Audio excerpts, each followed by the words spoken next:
ಬಾಗಲಕೋಟೆ ಜಿಲ್ಲೆಯ ಜಮಖಂಡಿ ತಾಲೂಕಿನ ಮೈಕೂರ ಗ್ರಾಮದಲ್ಲಿ ಅಕ್ರಮ ಮಣ್ಣು ದಂಧೆಯ ಬಗ್ಗೆ ಸುದ್ದಿ ಪ್ರಸಾರ ಮಾಡಿದ್ದು, ಅಧಿಕಾರಿಗಳಿಗೆ ವಿಷಯ ಮುಟ್ಟಿದ ಕೂಡಲೇ ಸ್ಥಳಕ್ಕೆ ಬಂದ ಅಧಿಕಾರಿಗಳು ಹಾಡು ಹಗಲೇ ರಾಜಾರೋಷವಾಗಿ ನಡೆಯುತ್ತಿದೆ ಅಕ್ರಮ ಮಣ್ಣು ದಂಧೆಗೆ ಕಡಿವಾಣ ಹಾಕಲು ಮುಂದಾದ ತಹಶೀಲ್ದಾರ್ ಅನಿಲ್ ಬಡಿಗೇರ, ಕಂದಾಯ ನಿರೀಕ್ಷಕ ಮಂಜು ಅವರು ಕೃಷ್ಣಾ ತೀರದಲ್ಲಿ ನಡೆಯುತ್ತಿದ್ದ ಮಣ್ಣು ಮಾಫಿಯಾವನ್ನ ಬಂದ್ ಮಾಡಿಸಲಾಗಿದೆ.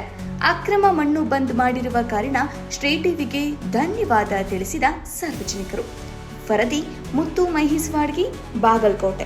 ನದಿಯ ನೀರು ಕಡಿಮೆ ಆಗ್ತಾ ಇದ್ದಂತೆ ಅಲ್ಲಿ ಭಾಗದಲ್ಲಿ ಇರ್ತಕ್ಕಂತಹ ಸ್ವಾಧೀನ ಆಗಿರ್ತಕ್ಕಂತಹ ಪ್ರದೇಶದಲ್ಲಿ ಮಣ್ಣಿನ ಎತ್ತತಕ್ಕಂಥದ್ದು ಮಾಹಿತಿ ಬಂದಿದ್ದು, ಕಳೆದ 2 ದಿನಗಳ ಹಿಂದೆ ಸ್ಥಳಕ್ಕೆ ಭೇಟಿ ನೀಡಿದಾಗ ಅದು ಸ್ವಾಧೀನ ಆಗಿರತಕ್ಕಂತಹ ಸ್ಥಳದಲ್ಲಿ ಮಣ್ಣು ತೆಗೆದುವುದು ಕಂಡು ಬಂದಿರುತ್ತದೆ.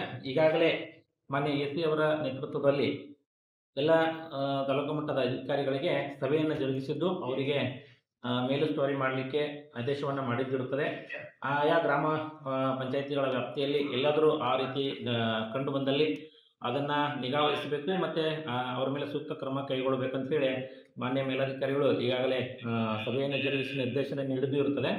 ಅದೇ ರೀತಿಯಾಗಿ ನಾವು ಕೂಡ ಅಕ್ರಮವಾಗಿ ಯಾವುದೇ ಅನುಮತಿ ಇಲ್ಲದೆ ಮಣ್ಣನ್ನು ಎತ್ತುವುದು ಎಲ್ಲಾದರೂ ಕಂಡು ಬಂದಲ್ಲಿ ನಾವು ನಿರ್ದಾಕ್ಷಿಣ್ಯವಾಗಿ ಕ್ರಮ ಕೈಗೊಳ್ತೇವೆ ಅಂತ ನಾನು ಹೇಳ್ತೇನೆ. ಸರ್, ಅದು ಟಂಗಿ ಬಟ್ಟಿಗಳ ಬಗ್ಗೆ ಕ್ರಮ ಕೈಗೊಂಡ್ರೇನು ಸರ್? ಅದು ಅನಧಿಕೃತವಾಗಿ ಟಂಗಿ ಬಟ್ಟಿಗೆ ಅವುಗಳಿಗೆ ನಾವು ನೋಟಿಸ್ ನೀಡ್ತಕ್ಕಂಥ ವ್ಯವಸ್ಥೆಯನ್ನು ಮಾಡಿದ್ದೀವಿ. ಅಲ್ಲಿ ಅನಧಿಕೃತವಾಗಿ ಕಂಡು ಬಂದಲ್ಲಿ ಅವ್ರ ಮೇಲೆ ಕ್ರಮವನ್ನು ಜರುಗಿಸ್ತೇವೆ.